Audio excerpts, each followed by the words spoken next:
In this quick tutorial, I'll show you how to duplicate a campaign in Google Ads. First, go to ads.google.com and log into your Google Ads account. Next, navigate to the left sidebar and click on the Campaigns tab.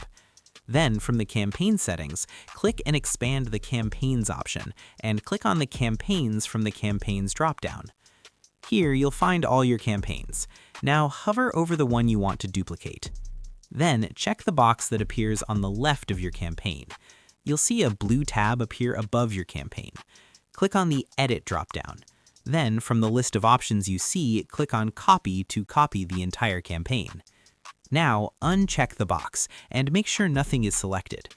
After that, you'll see a Paste option appear above your campaign. Click on it to paste your campaign. You can pause the duplicate ad if you want, and also adjust the start and end dates as needed. Then click Paste. It'll take several seconds or maybe minutes to finish creating a copy of your campaign. Rename the duplicated campaign if needed. Your Google Ads campaign is now duplicated.